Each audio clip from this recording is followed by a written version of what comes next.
Good evening, I'm Rena Ninen. 5 weeks after a budget battle put the brakes on the federal government, the wheels are slowly beginning to turn again. It's a process that could be temporary if Congress and the White House can't agree on a border security plan before a new deadline in just under 3 weeks. Nikole Killion has the latest.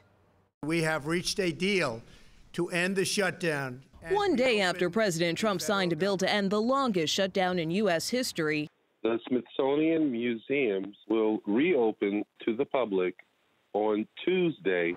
Shuttered museums and parks prepared to reopen as many federal workers breathed a collective sigh of relief. I'm happy to go back to work.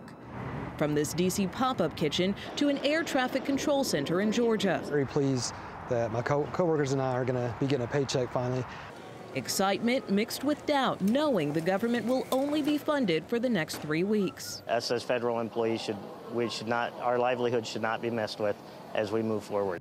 With a bipartisan committee of lawmakers now tasked to come up with a deal on border security, the president wrote on Twitter, 21 days goes very quickly. Negotiations with Democrats will start immediately. Will not be easy to make a deal. Both parties very dug in. The president also tweeted this video and continued to make his case for a border wall.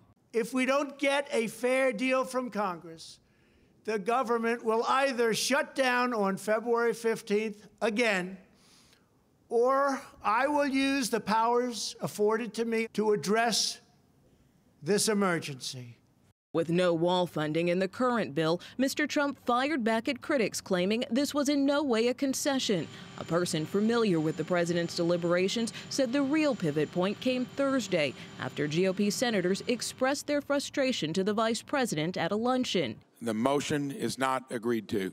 And a pair of votes failed on the Senate floor, with the Democratic proposal garnering more support than the Republican one. Hopefully now the president has learned his lesson. Our unity is our power, and that is what maybe the president underestimated.